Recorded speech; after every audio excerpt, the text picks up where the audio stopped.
Wert ministroaren hezkuntza legea ez aplikatzeko eskatu diete hezkuntzako eragileek Nafarroako eta Euskal Autonomia Erkidegoko parlamentu eta gobernuei. Argi utzi dute berriz ere, hezkuntza erreforma hau inposatzailea, zentralizatzailea, atzerakoia, segregatzailea eta elitista dela.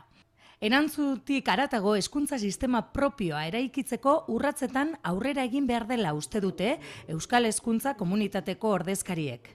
Euskal Herriko hezkuntza komunitate zein herritarrok Euskal Herriak nahi eta behar duen hezkuntza sistema propioaren inguruan eztabaida eman eta eraikitzeko bidean urrats berri eta atzera ezinak ematea erabaki dute. Adostasun zabala batzen duten oinarrizko edukiak landuz. Ikasle guztien garapen osoa bermatuko duen heziketa inklusibo, konpentsatzaile, integratzaile eta hezkidetzailea. Aukera berdintasunean, ekitatean eta kalitatean oinarritua. 2. Euskal Herriarentzat kurrikulum propioa. Ikasle euskaldun eleaniztunak sortuko dituen hizkuntza eredu bakarra. Hezkuntza komunitate zein herritarren partaidetza demokratikoa hezkuntzaren gaineko erabaki eta kudeaketan.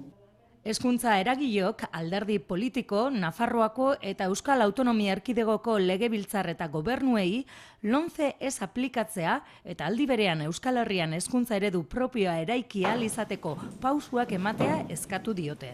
Euskal Herrian behar eta nahi dugun hezkuntza sistema propioaren bidean lan eginez bururaino eramateko konpromisoa hartzen dugula. Eta honen guztiaren abiapuntutzat, Euskal Herrian gure hezkuntza eraiki, LOMCE ez, inposaketei ez lemapean, Bilbon urriaren 12an deituko dugun manifestaziora herri gisa kalera ateratzera eta hezkuntza sistema propio aldarrikatzeko deia egiten diogu Euskal jendarteari.